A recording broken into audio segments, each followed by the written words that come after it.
Hello there, good evening. Welcome to Look North, our top story tonight. A man blinded in a terrifying attack in Leeds calls for a change in the law to make nightclubs safer. To not be able to see the ones you love and see anything and someone's took it from you. I thought my life was ruined. Matthew says there should be a ban on glasses and bottles in venues after 9 p.m. Also tonight, the huge debts weighing heavily on our local councils. We look at the rising cost of paying off deals on big building projects. We'll have more on the controversial return of Colin Graves to Yorkshire as 83% of members vote for him as chairman. And children in Sheffield record their own music video as the city prepares to host the Mobo Awards next week. And the sunshine made an appearance for most of us today. It was also very mild, and the mild weather continues through the weekend. I'll be back at the end of the programme with your very latest forecast.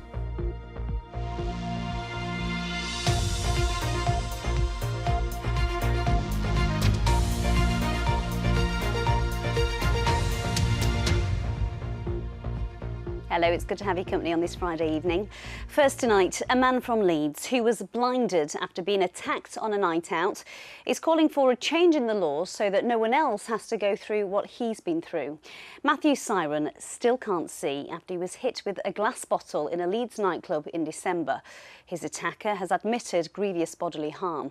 Matthew says he wants glass to be banned in nightclubs after 9 p.m. He's been speaking to our reporter, Abby Giola. To not be able to see the ones you love and see anything and someone's took it from you. I thought my life was ruined. Matthew's facial injuries were extensive after he was hit in the face with a glass on a night out in Leeds. He's undergone several surgeries to try and restore his sight. He won't know for months if he'll be able to see properly again. Now I've come from, doing everything myself, not worrying about it. I'm looking after other people, and now everyone's looking after me. Honestly, it's soul destroying, absolutely soul destroying. A former Leeds Rhinos academy player, Matthew now lives in Australia with his partner and 2 children, but he's been stuck in the UK since the attack. He wants to see British laws changed to better protect people in bars and nightclubs, with more stringent ID checks on customers and a ban on glasses. The petition is for 9 p.m. to stop all glass being served, bottles being served, just plastic. So there's no weapons around to be used. Do you know what I mean? And everyone will feel safer. It makes such a good environment when you know there's no people in here that cause trouble. There's no weapons in here that can be used. Everyone's safe and having a good time. The attack happened in Revolution de Cuba in Leeds city centre in December. The industry body that represents bars and clubs in the UK says work is already underway to try and reduce the amount of glassing incidents. The other thing that we look at is glass that shatters, so it doesn't allow it to shard or create sharps outside of that. But there are lots of other alternatives, cups that are reusable so people can go back up to the bar and refill. I think what we have to consider here is proportionately with the millions of people going through our doors, that amount of these incidents is reducing because of the hard work and partnership that we have with policing and local authorities. Matthew wants to make sure no one else goes through an ordeal like his. Gareth Dean, the man who attacked him, has pleaded guilty to grievous bodily harm and will be sentenced next month. He's been warned he could face a life sentence. Abby Giola, BBC Look North, Leeds. Well, we do wish Matthew and his family all the best. Next tonight, tributes have been made for a woman who died in a car crash in Sheffield last week. 29-year-old Ellie Smart was a communications officer at South Yorkshire Police. She'd been walking on the Donsky Way on Thursday evening before the crash involving a black Vauxhall Astra. The 33-year-old driver remained at the scene and is assisting officers with their investigation. 2 people have been arrested in a large amount of cannabis seized after police raided 2 properties in Kirk Sandal in Doncaster. Officers discovered large amounts of cannabis bagged up in different rooms of one property and Class C drugs in the form of steroids at another. A 35-year-old woman and 22-year-old man were arrested on suspicion of possession of Class C drugs with intent to supply. Sheffield United women's footballer head coach Jonathan Morgan has left the club today, according to a statement released this afternoon. Sheffield United say that Morgan's position was no longer tenable due to new information that had come to light regarding his conduct before he took up his role at Bramall Lane. Morgan's employment has been terminated with immediate effect. You're watching Friday's Look North, still to come on tonight's programme. Meet the TikTok T-Rexpert who shares his awesome knowledge of dinosaurs with hundreds of thousands of followers.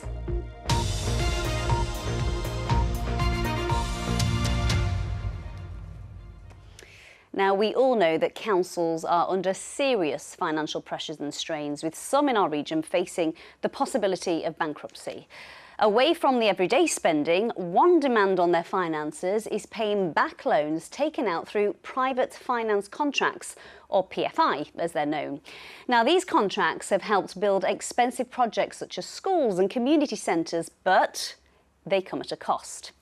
In Yorkshire and the Humber, councils used PFI deals to fund £3.5 billion worth of building projects. But the cost to taxpayers to repay this is likely to be £13 billion over a 30-year period. That is 4 times what the buildings are actually worth.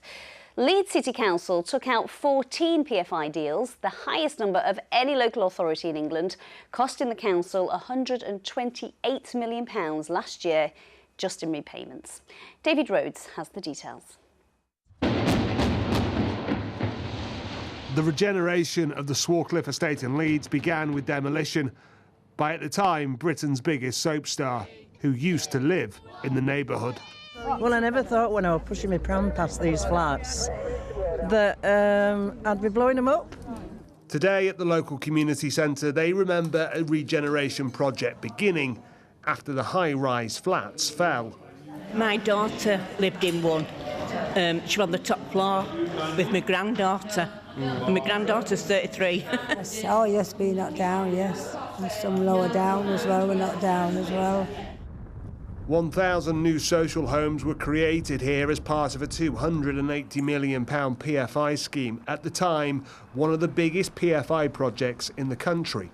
The community is on the up. The City Council and the amount of money they've put into this area to regenerate it, they've played a big part in that. A PFI contract sees a private company build a public building on behalf of a council. In this example, it's social homes. The company pays the large initial building costs, and in return, the council pays an annual fee for 30 years to cover construction, maintenance and finance costs. At the end of the contract, the council gets ownership of the new buildings. We will honour existing contracts, but the days of the public sector being a pushover must end.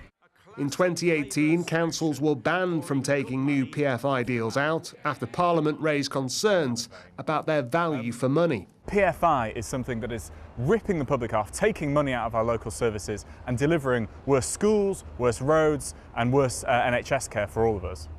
A spokesperson for Leeds City Council said in the 1990s and 2000s, submitting bids to the government for PFI credits was the only realistic way of attracting funding to resource key projects across the city.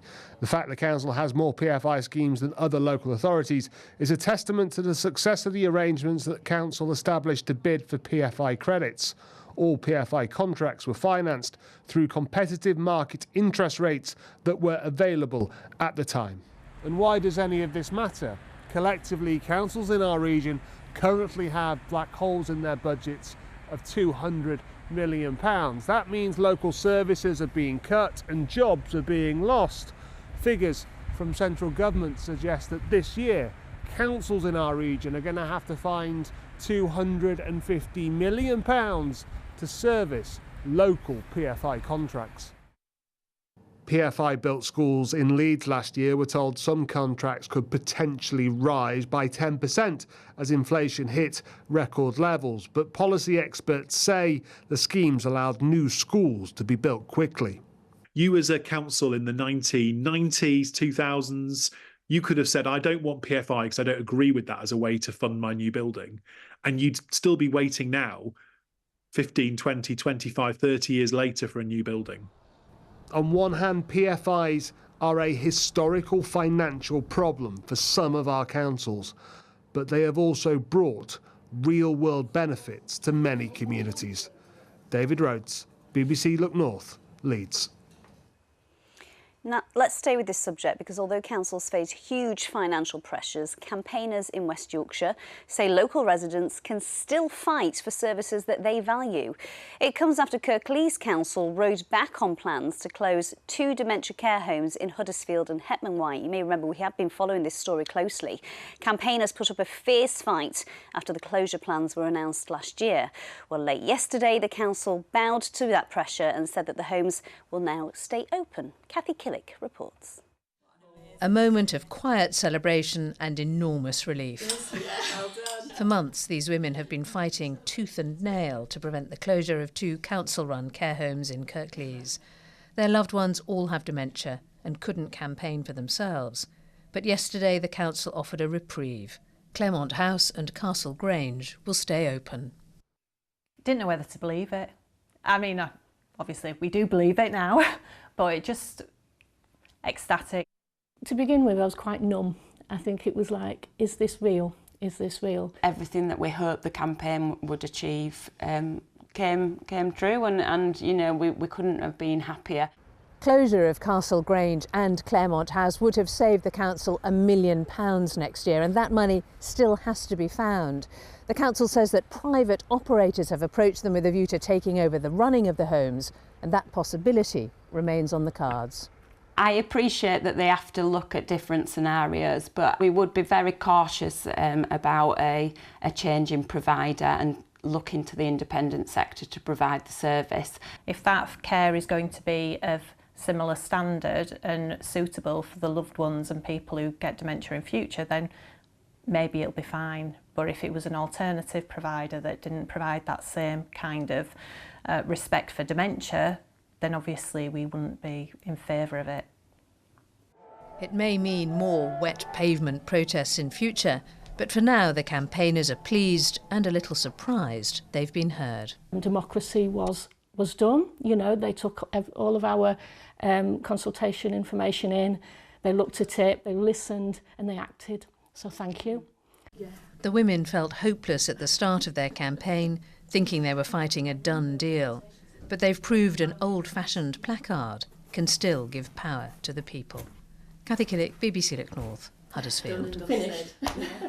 Well, our political reporter Gemma Dillon is here to explain further. Gemma, just how much pressure are council budgets under at the minute? Put simply, quite a lot. Take Kirklees, they still need to save about £47 million. You know, some of the budgets they're facing, some of the problems they have are the same as you and I. You know, their electricity bills are going up, the fuel for the bin wagons are going up. They've got an unfunded pay rise for staff that they've got to find money for, and they've got pressures on that adult social care budget and children's services. They've got historic debt, as we've just heard from David's report, that they've still got to pay back. And the government have taken, over the last 10 years, hundreds of millions of pounds out of council budgets. And just this week, MPs spell out the dire situation it is for councils. Absolutely. It was a report from cross parties, so parties of all different colours chipping into it. They estimate that to sort local government finance out, the government need to spend £4 billion. The government say they're listening, which is why they've invested an extra £600 million, £500 million of which is ring-fenced for adult social care and children's services. But again, when you spread that money out across all local authorities, it doesn't go that far, and council leaders welcome it, but say it's really a drop in the ocean. So they'll still face some really difficult decisions. And we'll still be talking about it, Gemma, thank you. Let's move on to cricket now. Members of the Yorkshire Cricket Club have voted to bring back Colin Graves as the club's chairman. It means Mr Graves will loan money to the cash-strapped club, but it is a controversial return because he was previously in charge during part of the period of which the club was fined for failing to address the systemic use of racist language. Our sport reporter Sally Hurst was at that meeting this morning. It certainly raised a few eyebrows as this, Sally. What was the mood at that meeting? Well, it was standing room only this morning in the long room, Amy. Lots of different views and opinions expressed. In the end, though, 83% of members voted for Colin Graves and his money to come back into the club. To show how the differing opinions are, though, one member described him as a saviour, whilst another said he shouldn't be allowed back because it was him that had taken the club down the road to their problems in the first place. So after the meeting, my colleague Paul Ogden spoke to some of the members outside, and this is what they had to say. I voted for Graves. It's welcome back to him. It's been way too long. I don't know what's taken the committee so long to come to this conclusion to get him back. I feel it's a backward step to get Mr. Graves back as a chairman.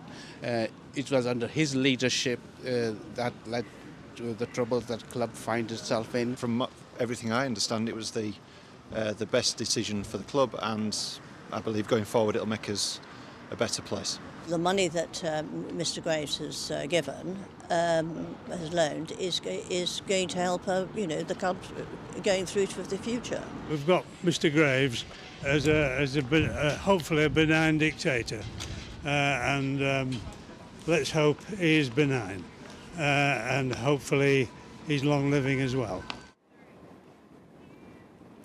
Well, as for Colin Graves himself, he wants to draw a line under this in the sand, he says, and everyone will be welcome at Yorkshire, no exceptions. Now, he didn't give that many details about the finances. We know that he's going to give £1 million loan followed by a further £4 million. Perhaps not that much, though, when you consider the debt is £17 million. And that's a point I put to the outgoing chairman, Harry Chatley. I asked him whether this was just kicking the can down the road. No, it certainly isn't. This is securing the financial future of this club. Of course, things are not as well as they could be, but we are heading towards the right direction. One of the members said it's easy to change a board, it's really difficult to change the culture. That's true, isn't it? Very much so. And that's what we have done. And that's why we started this journey 3 years ago. We're still in the middle of this journey. We're no way towards the end of this journey. We heard from Colin himself, he has no intention to undoing all the good that we've done. He's apologised unreservedly for his comments on behalf of himself as well as his time here. I think we have to take his word for it. And for you, Harry, you were only appointed as chair in October. This decision today means you're no longer going to be the chair. Yeah. Are you disappointed that you haven't had enough time to do what you wanted to do, or are you relieved? Neither. I would say I was appointed to lead a board that would take and secure cricket continues to be played in that field behind me. We have delivered the future of this club, and that makes me feel very proud. Well, the Financial Conduct Authority will now look at this deal. If they approve it, then Colin Graves will return officially to Yorkshire as chairman by the end of the month. Sally, thank you. There's 100 days to go until the Rob Borough Leeds Marathon. The event is back for its second year in May and raises money for a number of different causes, including the Rob Borough Centre for Motor Neuron Disease. For the record, I'm not doing it this year. One marathon was more than enough for me, but we've been to meet some people who are taking part. Jans, and I'll be running the Rob Borough's half marathon in 100 days' time. Training's going really well. I've just done a 5-mile hill session. Leeds has a lot of hills. So just finished up another run, 6k tonight. We're going to go for 20 on Sunday. 100 days to go. Thank you to everyone that's donated for us. To for Macmillan Cancer Support, £3,000 in just 3 days. Hi, I'm Joe, and in 100 days I'm running the Leeds Marathon for Macmillan Cancer Support. Got the T-shirt, did it last year. It's the most amazing experience. It brings people together from all walks of life, and it represents everything that's good in this world, and hey, we need some of that. This will be my 100th marathon in a 12-month period. I started in May last year at the Leeds Marathon. I set myself a goal to run 100 marathons in a year, raising money for Macmillan Cancer Support. Hi, it's Rob Borough. I was so fortunate to take part in last year's event alongside my good friend Kevin, a day that I will never forget. Together we raised over £5 million for over 300 different charities. I look forward to cheering you all on the 12th of May. Good luck with your training. Cheers, Rob. Yes, good luck, and I look forward to joining Rob on the sidelines cheering you all on this year. Now, would you know the difference between an Ankylosaurus and a Stegosaurus? Well, you might not, but I tell you who does. 18-year-old Harry from Sheffield. He lives with a rare condition known as NBAS, and he has over 800,000 followers on TikTok, where he shares his impressive knowledge of dinosaurs.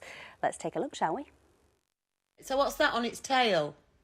The bony club. Yeah, what's that called? The bony club. So what's that? I thought that was a phagomizer. That's a Stegosaurus. Oh, sorry.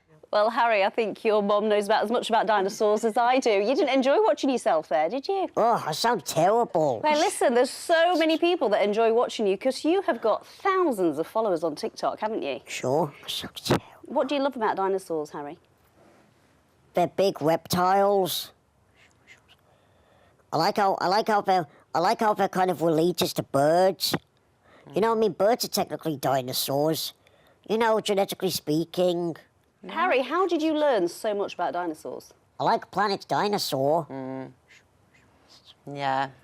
And who else do you like? I like David Attenborough. And what do you make of the response that you've had on TikTok to all of your videos? Cool. It is pretty cool. And Rebecca, you've obviously helped him do these videos. Why did you want to do it? Because it's gone crazy, hasn't it? Oh, it's gone bad. Yeah, he wanted to start doing YouTube videos from being very, very young. Because obviously Harry's quite a unique character. I did worry about bullying, but I shouldn't have worried because everybody's been amazing. They've been so lovely. And I hear that you also get recognised on the street. What do you make of that, Harry? Cool. Rebecca, tell us a bit about Harry's condition. Right, so it's called neuroblastoma amplified sequence with Pelker-Hurt anomaly. So obviously it affects his growth. He's got a compromised immune system, so he's prone to infections. And when he gets an infection, he can go into liver failure as well. He's registered blind, he's autistic. You've got type 1 diabetes, haven't you? But you have great joy in your dinosaurs. Yes. So, Harry, if you could be any dinosaur at all, what would you be? I'd like to be a Spinosaurus. Why? Why that one in particular? Because they can swim. I like their crocodile-like mouths. And I also like that they've got 2 long claws on their fingers. Wow. And they're big, aren't they? Yes. Spinosaurs were the largest land predators to ever walk the earth. They're as long as a bus. Wow, you have got so much dinosaur knowledge. Harry, there's no wonder your videos are so popular. Thank you so much for coming in. You're welcome. Really nice to meet you. Thank you. Fabulous, isn't he? Now, next week is a big week for Sheffield as the city rolls out the red carpet for the MOBO Awards. Now, to mark it being hosted in the city for the first time, a range of fringe events are taking place. One is a short film involving hundreds of school children singing a song by MOBO nominee Stormzy. Phil Bodmer has been to see them in rehearsals. Is the multi-award-winning British rap artist providing the inspiration for a choir of Sheffield school kids. We wanted to make sure that children and young people celebrated the fact that this global award ceremony was coming here to Sheffield, and we wanted really quickly, straight after the Christmas holidays, to activate as many children and schools as possible, and I think we've been successful.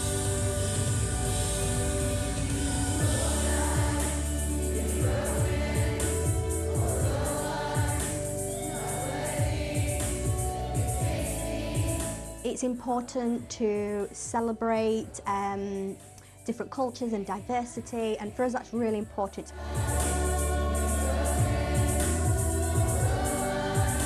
We have children from every ethnicity, so for us it was important and a huge privilege to be part of this project.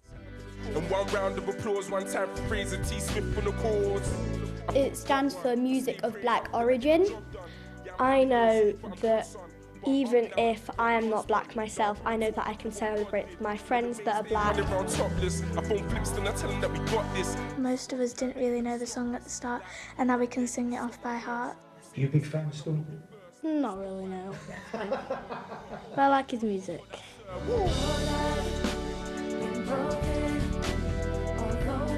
The legacy will be that joined up working, that breaking down of barriers, that community working, continuing, not just today, not just on Wednesday, but forever. Blinded by your grace, you came and saved me. What a brilliant experience for them. Fantastic. And we look forward to that event next week. Now, Keely, I'm dressed like winter and I am absolutely red hot. Clearly, you know what's going on more than I do. I think I was a little bit optimistic, don't you? And I could have given it a bit of an iron as well. But yeah, it was mild today. We reached just over 12 degrees, which is well above average for the time of year. And that will continue through the weekend as well. We've been getting some lovely pictures of sunrise and sunset this week. Here's another from Scarborough this morning. And then it was a mixed bag through today. The Pennines held on to a lot of cloud and some drizzle. Further east, we got some blue sky. So plenty of you have been sending in your weather watchers pictures. Please continue to do so through the weekend as well. Saturday looks like the better of the 2 days, and you can send them into social media, Keely.Donovan on Instagram. So the mild weather continues through the weekend as well. Tomorrow won't be as windy, but it will still be fairly breezy out there. And there may well be some rain for some of us through the weekend from this waving front, which will then move away northwards through Sunday. We'll still drag in the air from the southwest to begin next week, so staying on the mild side. But then we'll start to import air from further north with this cold front later in the week, and it could turn quite chilly on Thursday.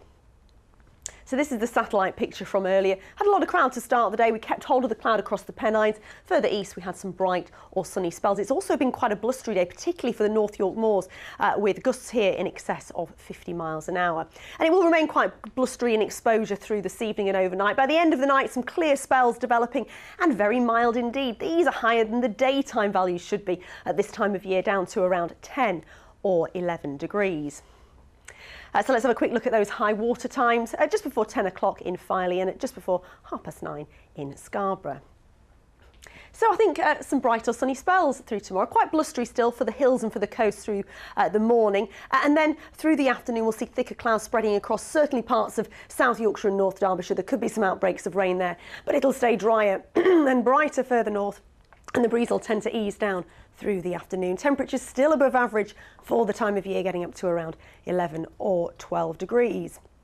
Looking further ahead into Sunday, a lot of cloud in the forecast, some rain at times as well. It'll also be quite breezy, remaining mild to start the week, then temperatures tending to taper off from about midweek onwards. I need to go and have a really good cough, don't I? Do you want a drink? Yeah, good one. Yeah, let's go. That's why I'll sort that one out. That is it from us. Corinne is here with your late news, but Keely and I have got that Friday feeling, so we're off, I think. Have a lovely weekend. Bye-bye.